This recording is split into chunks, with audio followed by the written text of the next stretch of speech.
Thank you very much, Sabita. Thank you very much to all of you. I'm extremely happy to be here. Really, really deeply happy to have the opportunity to address an issue which is very fundamental, which is world peace. Today, we are observing, we're witness and participants of what's happening around the world. Today, the idea was to commemorate after the date, the International Day of Conscience. And what I like most in the invitation was this beautiful quote saying, "The eyes of humankind." I will refer to that later on. I love it. I think it's very important for what I'm going to say today.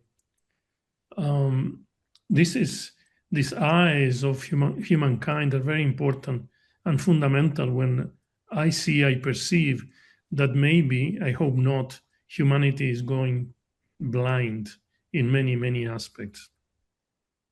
The fundamental message that I will put for you today is that the UN must address the inner peace and the outer peace dimensions, and not only one or the other.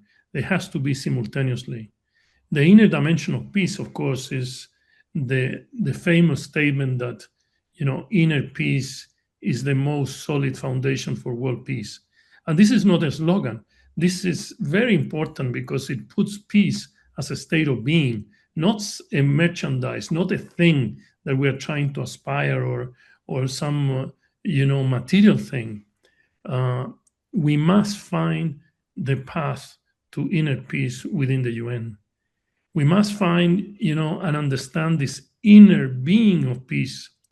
And the most important part of this inner being of peace is that put the responsibility on us, on me, in my spirituality, in my transformation, to understand it, to practice, and to self-realize it. It's not outside me, it's inside me. On the other hand, the self-realization of peace is one dimension.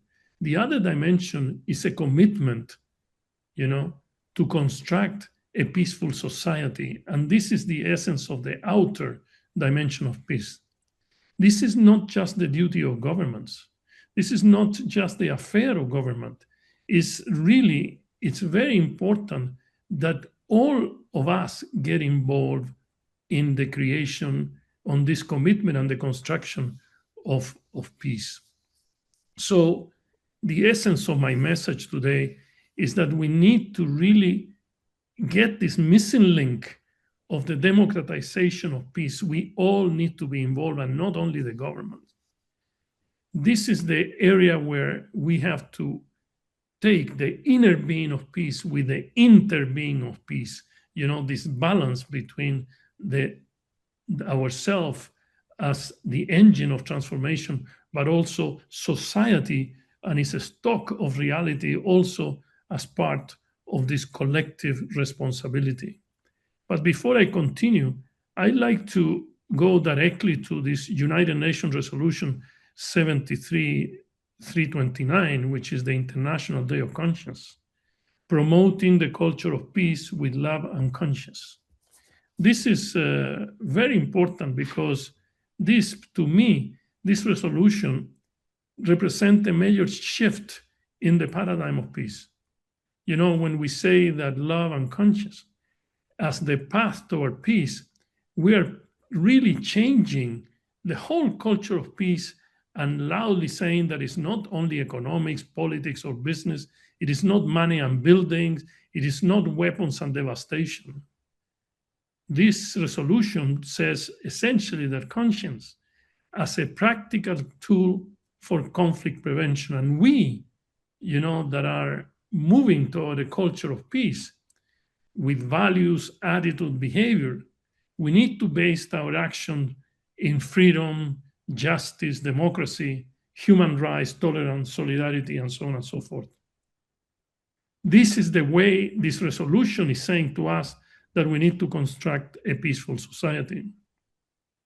And all of these elements, freedom, justice, democracy, they are all interlinked. They are all reinforcing each other. They are not separated. It is impossible to have justice without solidarity or human rights without tolerance. And all of us, here in this room know exactly what that means, but we need to practice it. So democratizing peace in all its dimension is very important in this era of planetary society where interdependence and interconnectedness are in their maximum expression in the planet. So in sum, promoting the culture of peace with love and conscience means to have first dimension, an ethical dimension, where we have a moral responsibility for other human beings, sentient beings, and nature. And we have an interdependent dimension where the solution must go deeply into all the aspects that I just mentioned before. To me, this resolution is a major reorganizing and redesigning what I call the mandala of peace. You remember, and I'm sure all of us do, the Treaty of Westphalia in 1648 in the creation of nation states. And in the creation of nation states, was a definition of borders. And they equated, and most countries wrongly have equated sovereignty with borders. This is key. This is key to keep in mind as I go along in this presentation. The resolution that we are talking about today moves the energy of peace to the center of the mandala. The inner peace space of the mandala is now the most important one to go directly from organizations, from government to people and communities. The resolution that we see today here invites global participation practically everywhere in the resolution, and it focused very deep into a relationship we don't understand very well, or we are not really implementing very well, which is between the global institutions that are in charge of peace, like the UN, and the individual ethical actions that are necessary to really arrive to world peace. So this relationship, this space between the international system and us, on the other hand, people and communities, self-realizing peace, I call it the alchemy of peace. And this is the essence, the most important essence of this resolution. The logic of the resolution is very interesting. It says love and conscience implies ethical changes in ethical behavior and habits. And it's this change in ethical behavior and habits under the resolution that it will lead to peaceful societies, and peaceful societies will lead into world peace. This is the logic of this resolution, a very value-centered, very human-focused, resolution. Here, conscience is so important because it's projected as moral sense, as moral compass, as the pillar for discernment, for making decisions, making the right decision. It is not about human laws and politics. That's for sure in this resolution. And we who are in the spiritual world in many, many ways, and we have our own spiritual practices every day, we need to understand this particular part of the resolution. I want to, Sabita, go a little bit deeper on some canonical texts that are very interesting for us to, and I will keep myself to the time. In many of the Pali texts, of canonical texts in Buddhism, they call this hiri anotapa. Hiri, the inner moral shame, that personal sense of self-wrong that we are able to have. Anotapa, as the moral fear, a concern that human beings have in themselves, a concern for doing something wrong. The canonical text called them the bright things of the world. It calls the protector of the world because they say without this conscience, really we will become animals, essentially. That's what the texts say 2,500 years ago, that we lose the sense of being humans. In Sanskrit, there are three dimensions of this concept that are important for us as we move forward. On the one hand, modesty, then inner witness. It has to do with your statement about, the eyes of humankind, and then the moral discernment. This is very well known for Hindus and many others in the spiritual world, where conscience as a preventive force, viveka, a moral discernment, a capacity to purify, is an inner force that purifies our decision, with the idea that there is an observing awareness in ourselves that we need to develop to go ahead and continue in the public domain.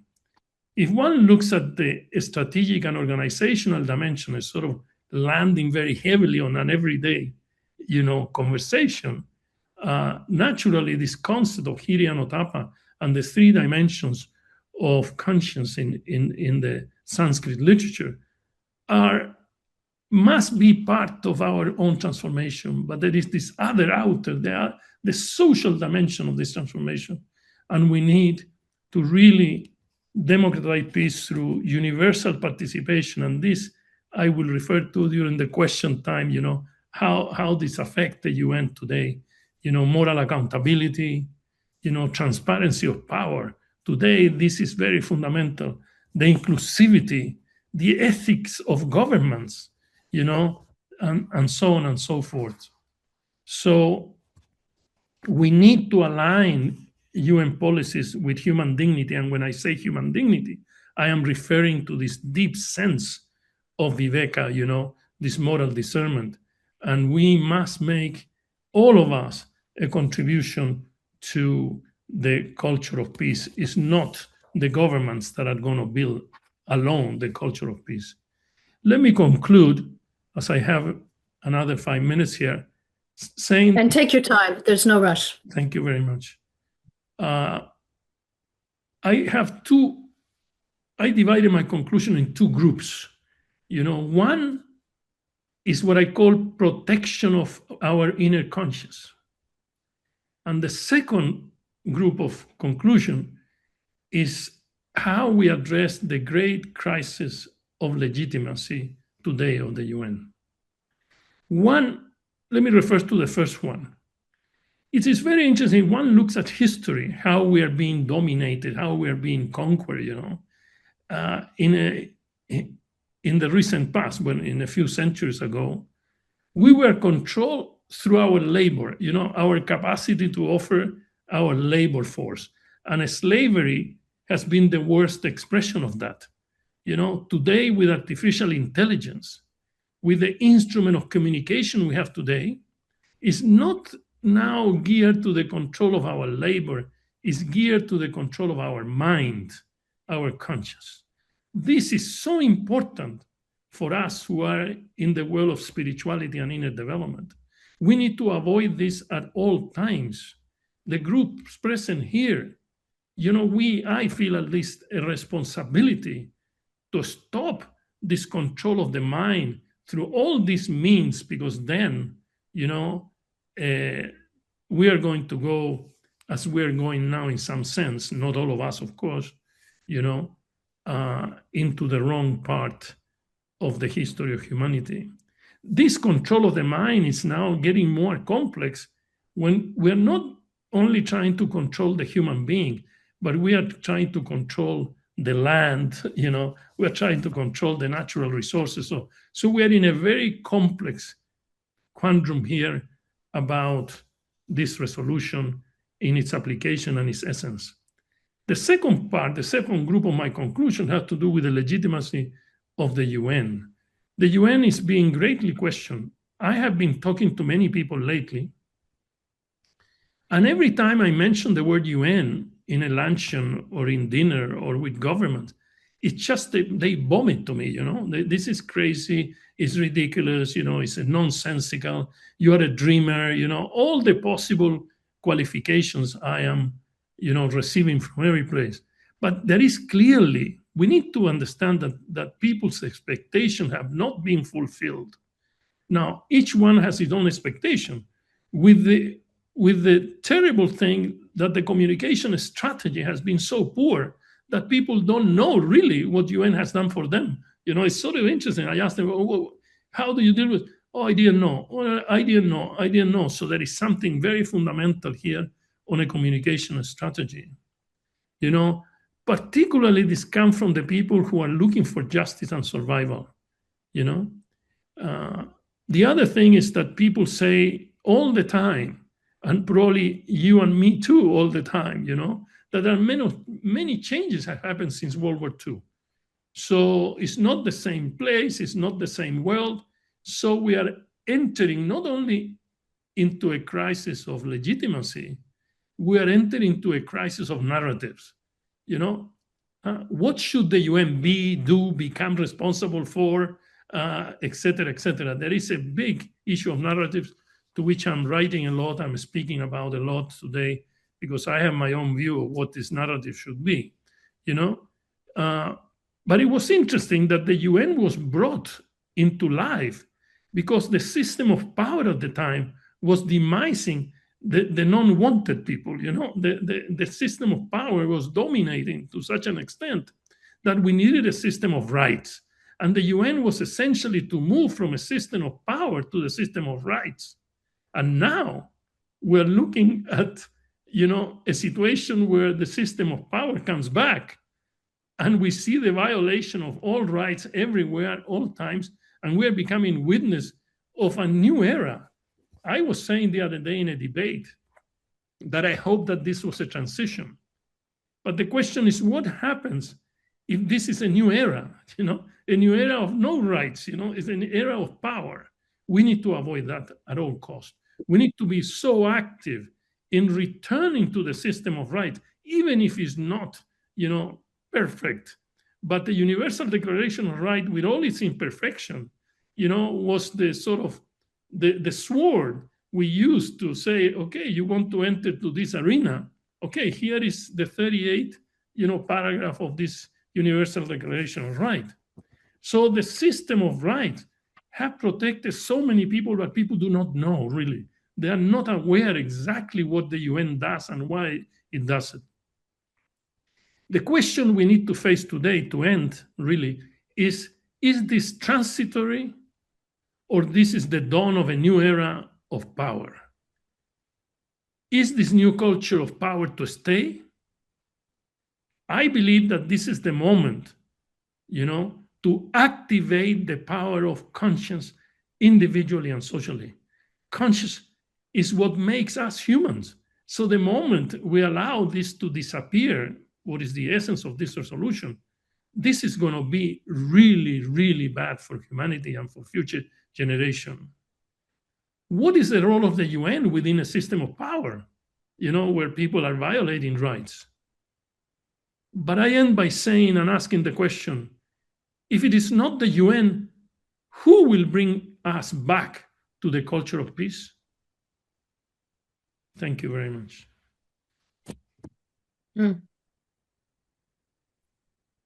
Wow. Thank you so much. That was so rich. I want to open the floor. Thoughts? And if you could use the hand raising, if you go to react, for those who aren't used to it, and hit the heart, and then you'll see Diane.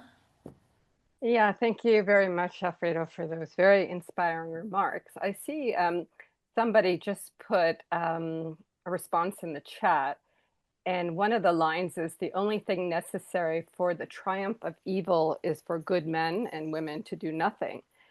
So I was just thinking about that, because we watch the news and often feel powerless and question, what is happening with human consciousness that allows war and violence to arise. And you mentioned the protection of our inner consciousness and other ways to activate our conscience and spiritual power. So a question I'm always pondering is, what other ways can our inner peace as a state of being, and that could be individually and collectively, and our role within the UN system become part of the response that involves healing and a unitive narrative rather than more division? And, how can this really bring us back to a culture of peace? So thank you. Wow, Diane, hi. Happy to see you. Good to see you. I think this is a question that was posed to me yesterday by a sociologist. The question can be answered in two ways. One way is to have a blueprint. I give you a blueprint. These are the 5 things, the 10 things, and you might say yes, maybe not, maybe it's missing something, and we will end up nowhere again and again and again. There is another way, is to say what is the minimum standard that we are not going to allow, to be broken. And I think it is much better and possible to reach an agreement, about this than presenting a new blueprint, at this point in time. I believe that nothing replaces human conscious. Nothing replaces the human consciousness in this. Nothing replaces ethics. The Buddha said that unless there is a social consensus on ethics, let's not talk about human rights. So if we're going to bring back, the rights again and put the UN at the center of some system of rights, we need to have some social consensus on ethics, the social ethics. And that we can really get together and begin to list what are the foundation of the social ethics and how we can do it. But let me advance something political, if I may. May I? To make Yes. a political sort of pitch here, is that we need to, this is something that I don't want to be misunderstood, please. The governments are not only the executive branch of governments. Okay, the government and not only the Minister of Foreign Affairs, that are represented in the UN. The governments are parliaments. They have parliaments. The government has systems of justice. The government has social structures that are there that we are not using at all. And I think that is one of the things that we should be planning to do in the future. And so I like to end the response without giving a blueprint, because I don't think you and I are different on this, and maybe none of us are different in what that blueprint is. But that blueprint is not helping us because this is not working, because the system of power is overriding rights. Why? Because there is not an agreement on the social ethics. I think you are raising a very powerful question, Narayan. And I said this not long ago in a group meeting, that the most important election, the most important global civic act is the election of the next Secretary General of the UN. This is everything to me, in the sense that if we don't do it right, this is going to be really a tremendous era, very difficult to recover. What is the real power of the UN? Is the power of moral suasion. The UN the power is not money. The power is not politics, really, because we have the Security Council, and all of this. We need really to focus on the essence of the social ethics that will bring back the UN to course. Thank you. David? This is wonderful. I appreciate everything that you're saying. My name is David Blick. I'm president. I serve as president of Pathways to Peace, who've been engaged with the UN and the focus on the culture of peace from the beginning of with that focus. And what you say is absolutely true. Peace is inner, and that's essential. No question. I think everybody here in this, gathered here would be, yes, and we have our different practices. That is essential. And then, we do what we do in our, communities, our families, and beyond. But this cluster is focused on the UN. And so I'm just wondering a couple of things. One is structurally, to the extent that you even know what's going on that can be beneficial in the UN and its changes. And those Ambassador Chaudhry talks about the structure that it has to change. And to assist exactly what you're saying. And then the other is, with again, focus on the UN, then how to, and this is what this cluster is about, how to help raise the consciousness or encourage people in the UN to engage in their inner peace, to engage in their inner and therefore influencing their work. And that seems to be a core part of your question. I'm complete. Thank you, David. Wow. Let me say that the crisis of the UN that the UN is facing are many now. You know, we need really, really good surgeons of the spirit, you know, to address this. There is a crisis of legitimacy. Nobody believes in the UN. We do. I do. You know, there is a crisis of representation in the UN. And I will refer to that in a second when I answer your question about, you know, the structure, you know, what are the structure changes that might be needed. You know, there is a financial crisis of the UN. No, the UN, I've been working on this day and night, and it's very difficult, David, to do a financial analysis of the UN. You know, there are hundreds and hundreds of budgets, hundreds of organizations, hundreds of programs, you know, thousands of programs, you know, and look at it in perspective for the last 10 years. You know, you can imagine how many papers I have on my desk today, you know, dealing with the financial future of the UN. And I have an idea of what needs to be done. But there is also a crisis of ethics in the UN. You know, the moral silence, it's not working, you know, the moral of closing our eyes and looking to another side and letting, you know, this state of power system to operate. It's a very complex situation. And the question is whether it's the responsibility of the UN. You know, this is something, because we are making the UN responsible for everything. You know, the wars begin in the countries. They don't begin in the First Avenue in New York. You know, the wars are there. I don't want to use UNESCO's, you know, the war begins in the mind of people, and so it needs to change. I understand that. My spiritual life, all of you know. So I don't need to advertise this or sloganize this type of stuff.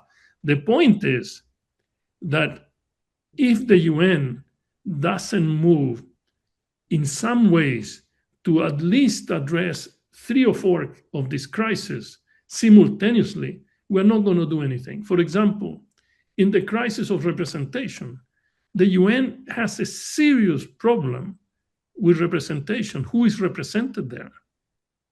You know, there is a de-link between governments and people. You know, I was there 10 years inside the UN, you know, and 30 years in the system. You know, when a president of a country arrives there are a lot of people outside the UN, you know, saying, you don't represent me, you know, you are not my government, and so on. So there is an issue. There are hundreds of NGOs around the UN, you know, inputting and pressuring, but they are not part of the decision-making process. We must make them part of the decision-making process. But this has to be done carefully, because you know very well how, you know, communication is now manipulated to destroy the word representation and so on. So I have a special document on which I'm proposing here and there how to really change some of the councils of the UN, how to bring more permanent forums, you know, and I have clearly laid out what this permanent forum should be.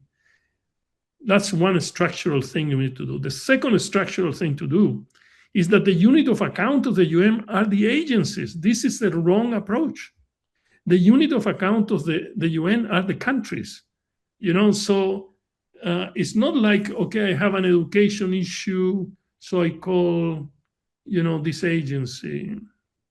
I have a women's issue, I call this other agency. I have a development issue, I call this other agency. We need to have every agency at once in one country in conflict. You know, it's not the UN with this peacekeeping force that is going to resolve this. This needs economics. This needs governance. This needs a lot of transformation, physical, human and social transformation. So we need to reestablish this, and the budget, the crisis on the budget might be a way, to reorganize, to merge agencies. There are too many, that are separated because the budget. Why? Because of the budget?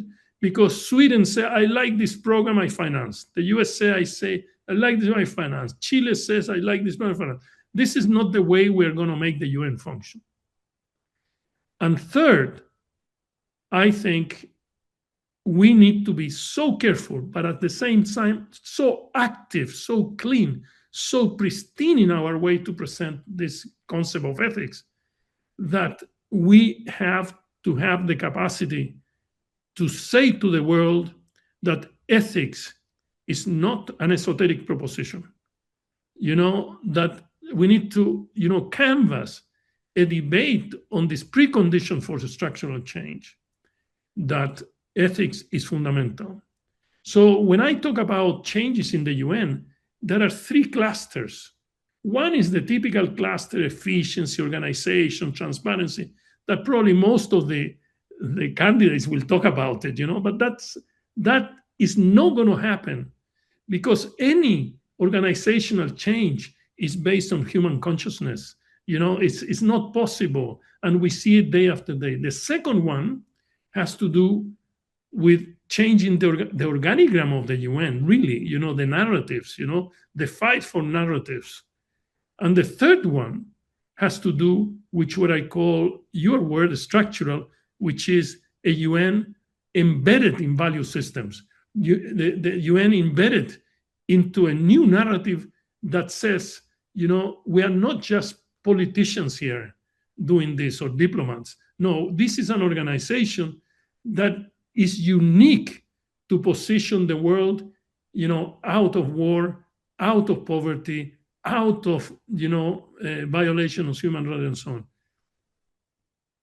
This is the short answer, because it's a long answer. I've been studying this for the last year very carefully in each place.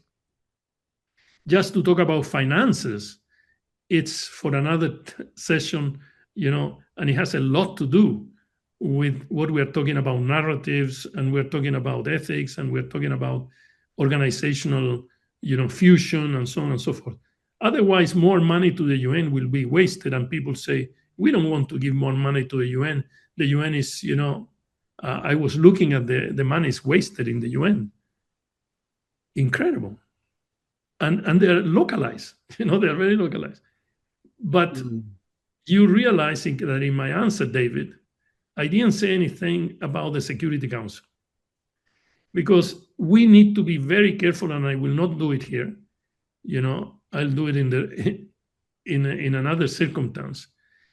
How to address this issue, because it has been badly addressed, and because it has been badly addressed, it has get the developed countries, to be against it, and very, very mixed feelings about, if you don't give me, I take it. I thought that if I wanted something, maybe I ask for it, maybe I buy it. Today, no, I take it. I take it. I have weapons, so I take it. So I think we need to make these arguments in a much more developed way. I'm just answering broadly in a synthesis of what my work is telling me and what my view of the UN is. But each of these topics, representation, finance, ethics, legitimacy, Security Council, and so on, these are really big bricks. If you are willing to discuss them, I am prepared to do it in a more in-depth way, so I don't look superficial or just throwing topic sentences to the conversation.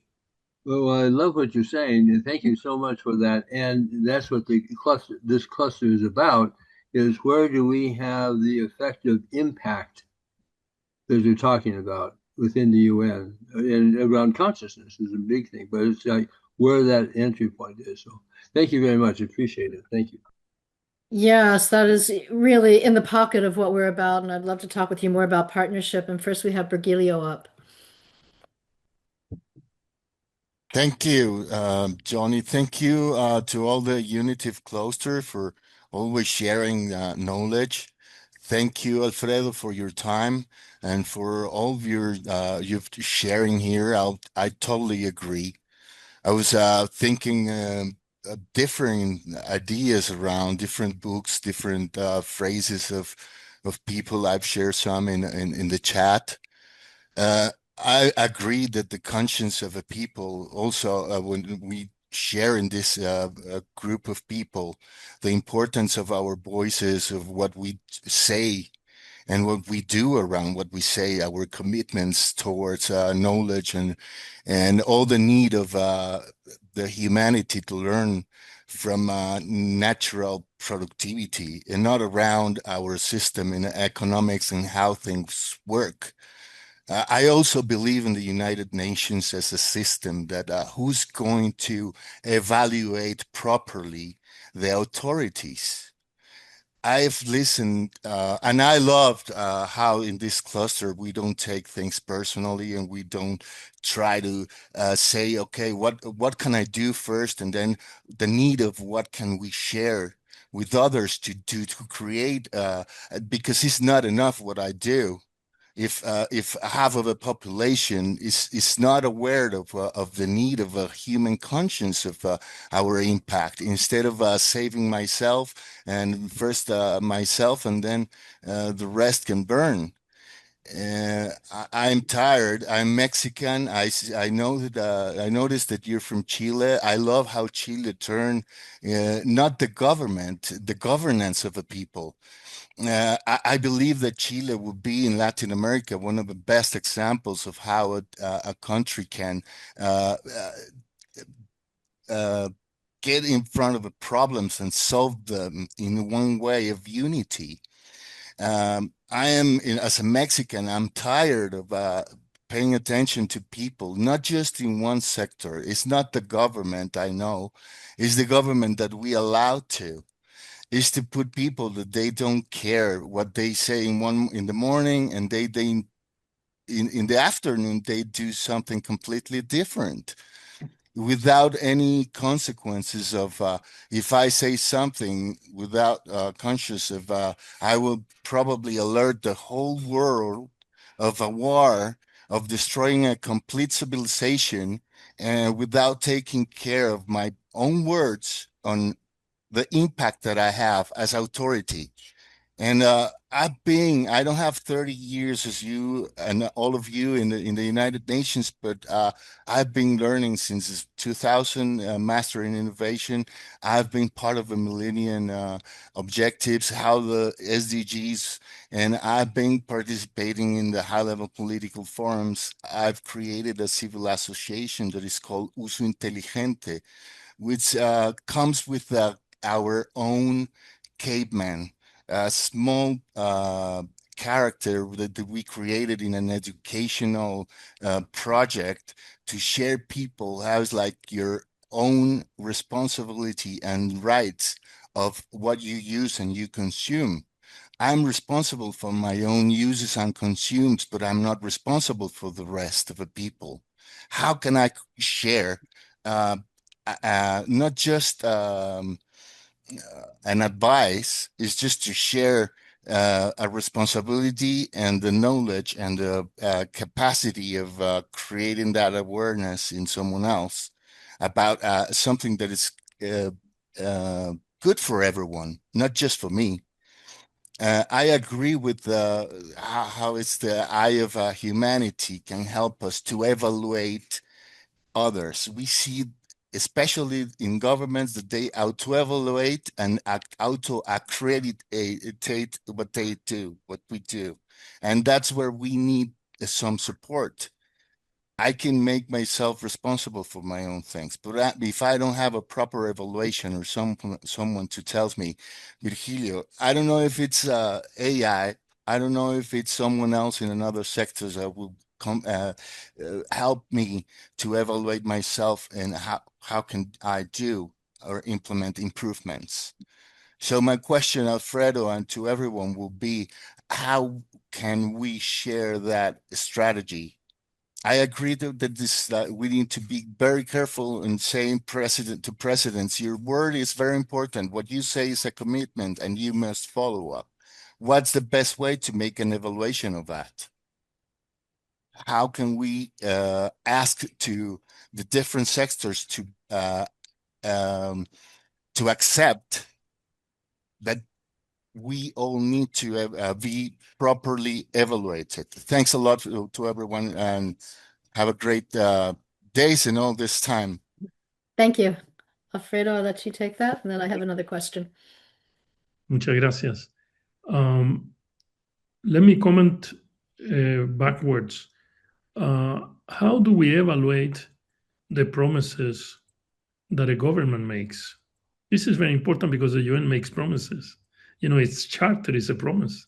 It's a beautiful charter. I love it. I read it all the time.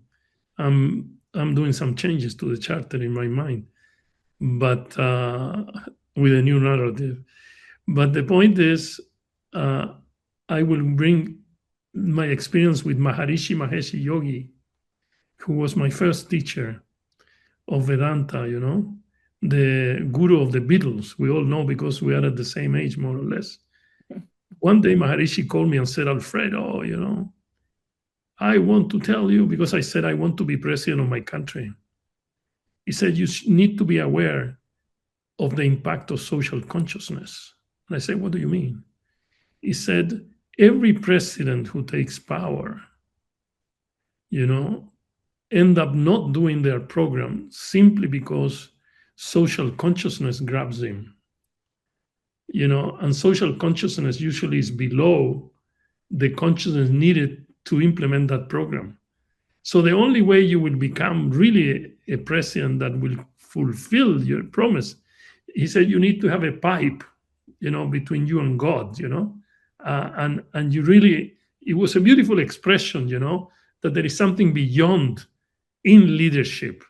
Leadership, it's the essence of this. And leadership is not separated from human reality. The humans are the leaders, So we are the leaders. And so it's not separated from your consciousness, my consciousness, our consciousness. But what is happening today in the world is that the karmic endowment that we are creating, karma, collected, past generation, this is so huge that individual spirituality now needs to understand that spirituality needs to be collective. And this is a very big change in our minds for leaders that are in the spiritual world. I just published a book on this issue, that we not only need to transform people, we need to have the capacity to transform systems. And that is a different type of spirituality based on a different set of principles. And it's not easy because salvation is individual, enlightenment is individual, and so on and so forth. I don't want to preach here, but to move it and say, no, wait a minute, it's not individual. And this resolution is saying, no, it's not individual. Culture of peace has this individual component, which is inner transformation. But inner transformation is not separated, today less than ever before from collective transformation. So there is nothing that will replace this pipe, which is my transformation, and at the same time, the capacity that I have, to deal with the collective endowment of karma. The second point is that many people tell me something very similar. I am only responsible for my own acts. If you were saying this, then you should not be talking to the UN, you just go to a monastery and do your job. We here around this microphone, we are the other ones, we are this group of, this herd of people who believe that we are not only have responsibility for our own acts, but we have a responsibility to create the ground for changing habits, for changing policy, for changing views, so that all of us move in one direction. Otherwise, why to do retreats? Why to do speaking in the UN? What's the point if we don't believe that we can also shift, the collective consciousness.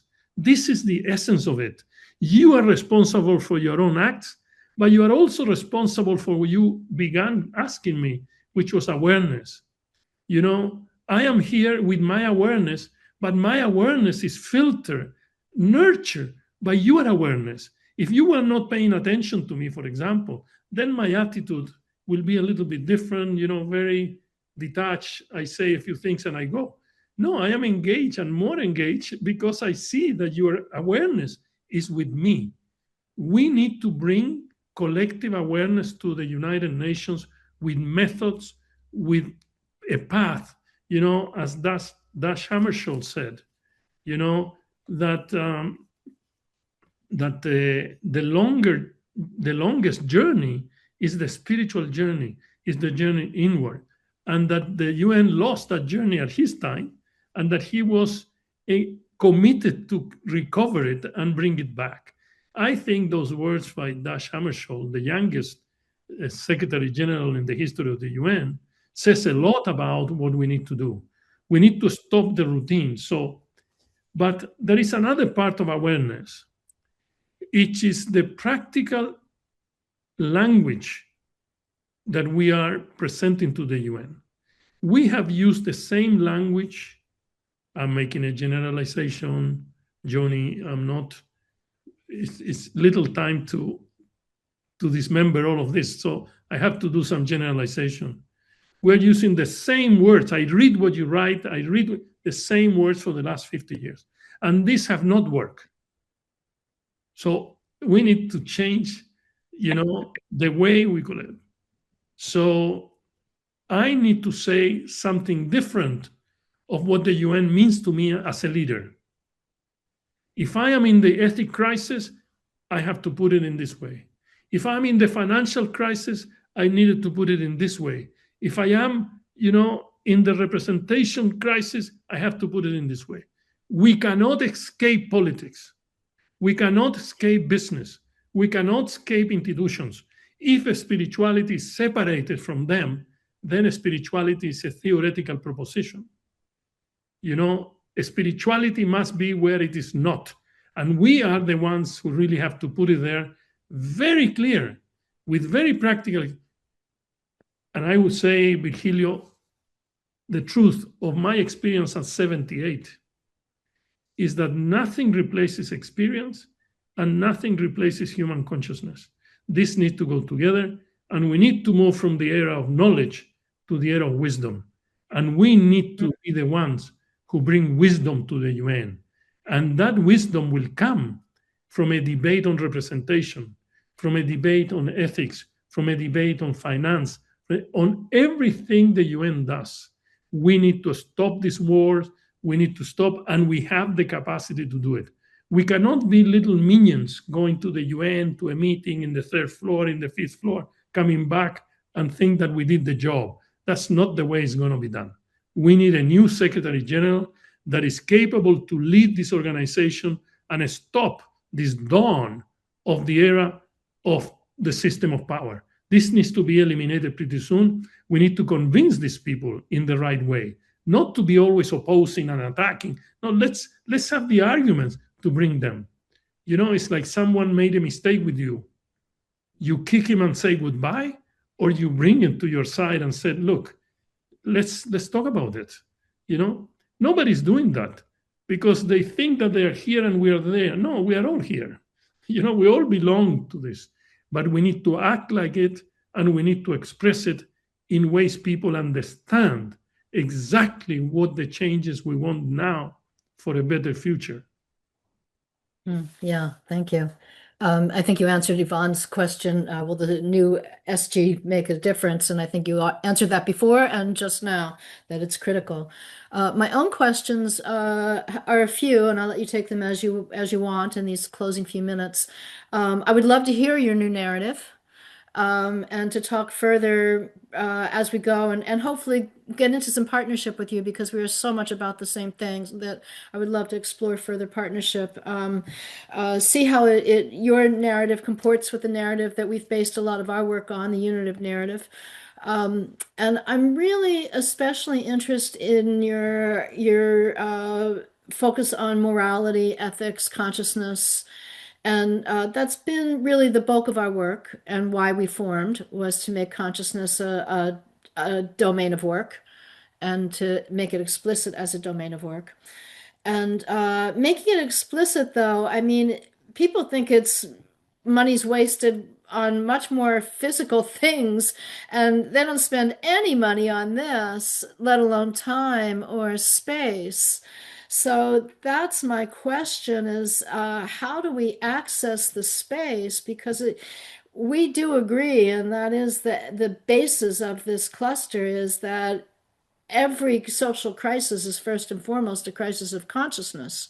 And so in our language, we use the word unitive consciousness, and you could pull that apart. But, and I do think it comes down to epistemology, you know, this practical language of change that we're talking about, really looking at the epistemology. And we have a related group that's looking at that very deeply.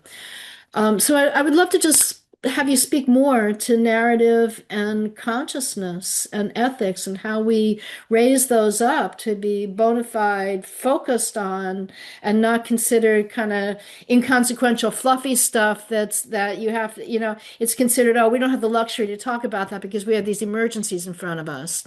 And so how do we compete with the urgency of emergency and come into a unit of consciousness, a way of consciousness, dealing with moral suasion and ethics and consciousness in a way that brings people together in a powerful way and actually dilates the space for tending to this work. Beautiful, beautiful. It made me think. It stopped my. Thank you for stopping me. Sometimes I need to stop. I would like to share with you that each of your points is so fundamental to be discussed at length. Yeah. You know, I'm not escaping the answer, but I don't want to say, oh, this, and that, because then it's like, okay, I take the phrase, I use it, and on the question of space, how do you access the space? First, the space has to come to you. We are making the mistake of creating our own space in the UN. This is absurd. And this depends on the Secretary General. You know, that's why it's important, the Secretary General. We have to have a space at the UN. Not that we are all the time, you know, okay, Alfredo, you have 3 minutes to answer. Okay. Blah, blah, blah, blah, blah. Oh, beautiful, Alfredo. The whole session stops. They come to me. They flock to me. Give me a copy of your paper. Thank you. Goodbye. That's not the way. We need to stop that. Second, we need to be needed by the UN. You know, we are not needed by the UN. Okay? Because if we are needed by the UN, it will not be so the way you are presenting it, which is the way it is. You know, I was there. The World Bank has 2 minutes to respond to 2 hours of criticism. Well, in 2 minutes, very little you can do, you know, even if you can be very bright and very pointed. So my first point is fundamental for the reforms I think the UN needs to address. The space has to come to us because we belong to that space. You know, that space is ours. So the title of the UN talking about narrative must not be the United Nations. It must be beyond the United Nations, because nation is a word that is being defined as the Treaty of Westphalia, you know.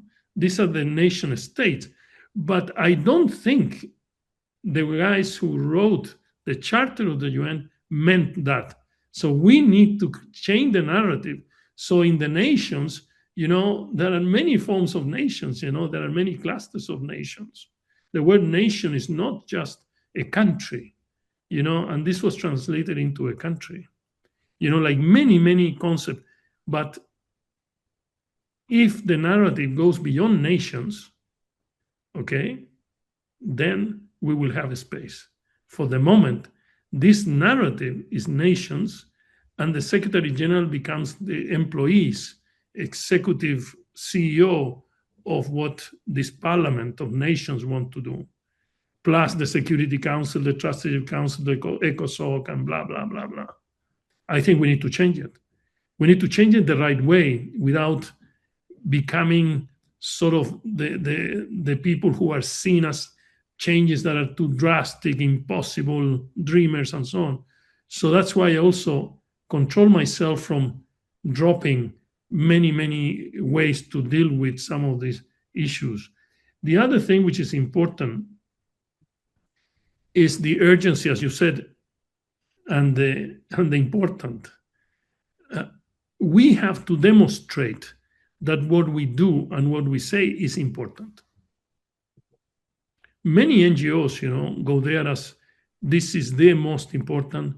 I am sure this is important. And if you don't understand it, then it's your problem, it's not my problem.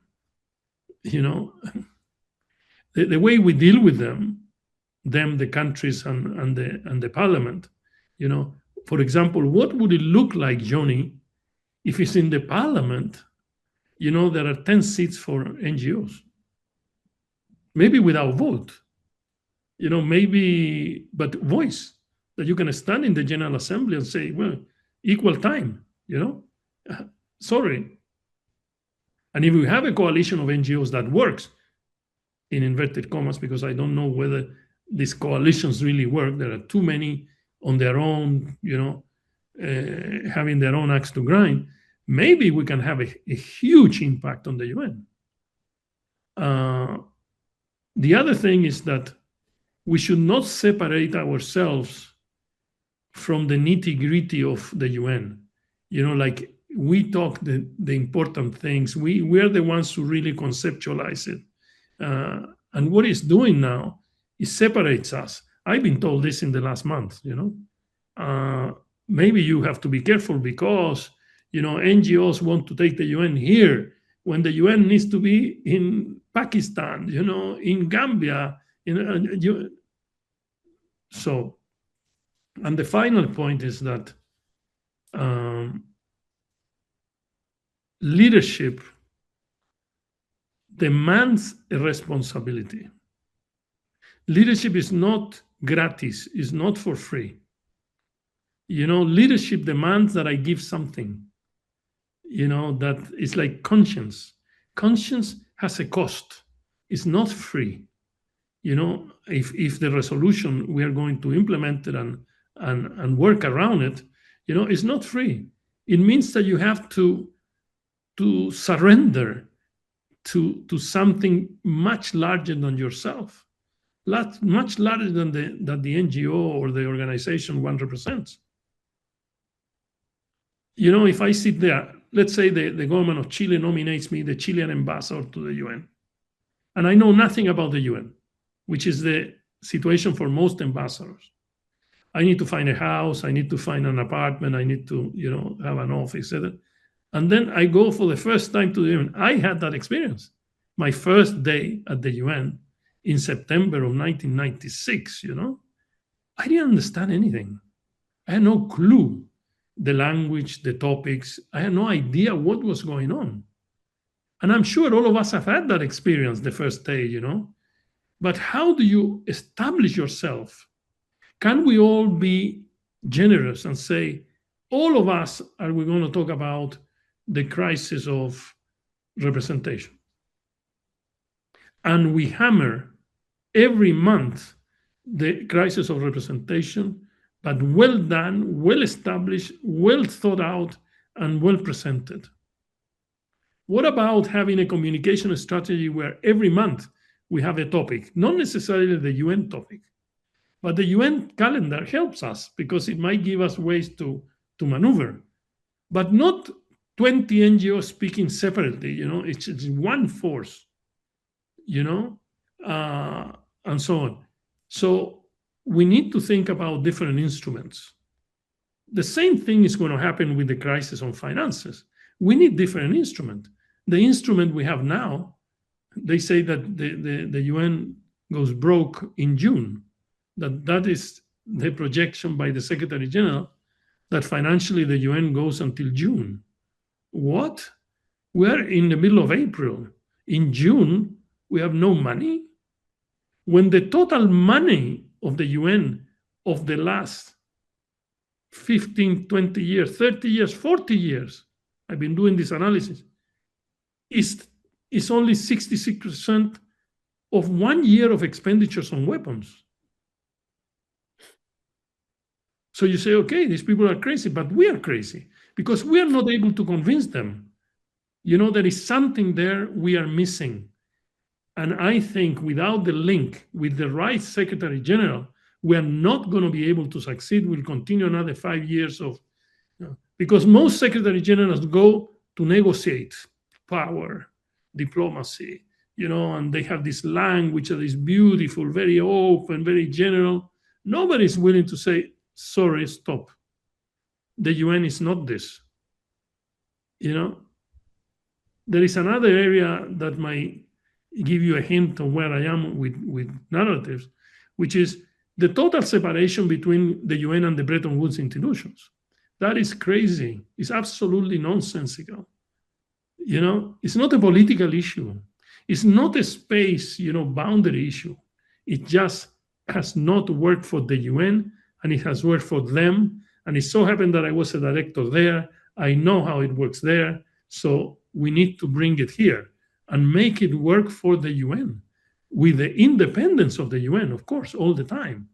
But the separation of all of this, where the countries, oh, this is an IMF mission, then it comes the World Bank mission. Then it comes the UN mission. No, not the UN. It's UNICEF now. No, it's UNESCO now. No, it's UNEP now. It's impossible. This system is totally broke in so many ways that we need not these champions of, this language that, very sophisticated. I am going to make the UN more efficient. What the hell that means? Efficient for whom? Efficient for whom? What is the notion of efficiency in a peacekeeping? I give you another element and I stop, another element of the narrative. If you want to say something about the UN is primus inter pares in identifying, in managing, and implementing the distribution of public goods to humanity. What is a public good? Climate. What is a public good? Biodiversity. What is a public good? Security. What is a public good? Stability. What is a public good? Migration, and so on and so forth.